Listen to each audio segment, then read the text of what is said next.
Hello, today we'll be creating this, a logo for the fictional Hawaiian coffee company Green Turtle, taking a simple sketch and using the golden section to turn it into an amazing logo for their brand.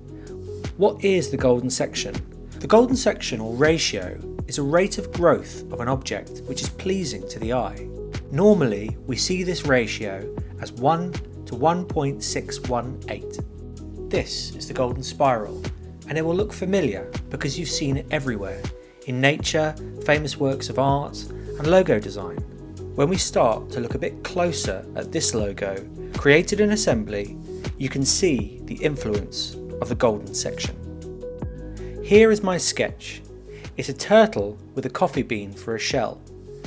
I've created an SVG of the golden section circles we can use. Let's increase the scale of this group so the largest circle matches the largest element of our drawing, the shell. When grouped, it doesn't matter what size the circles are. What matters is their relationship with each other. It must stay the same. So once they are ungrouped, you can't separately rescale individual circles. I'm going to use only 3 sizes.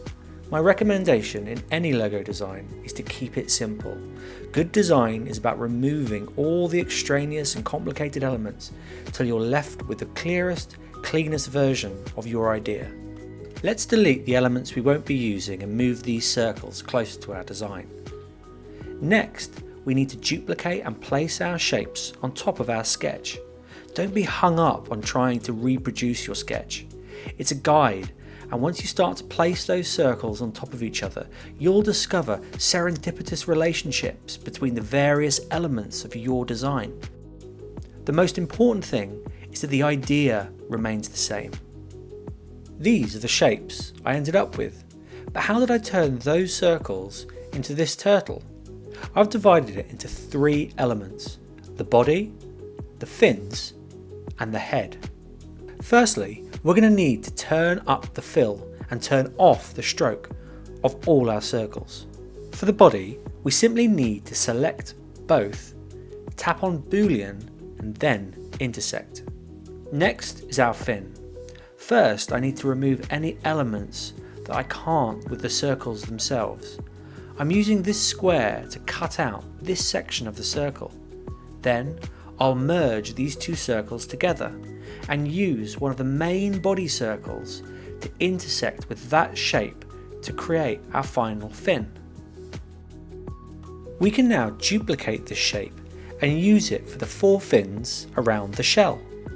Finally, our head. Select the 2 top circles and select intersect. Now all we need to do is cut out our body from the head. Whatever you're designing, the principle is the same.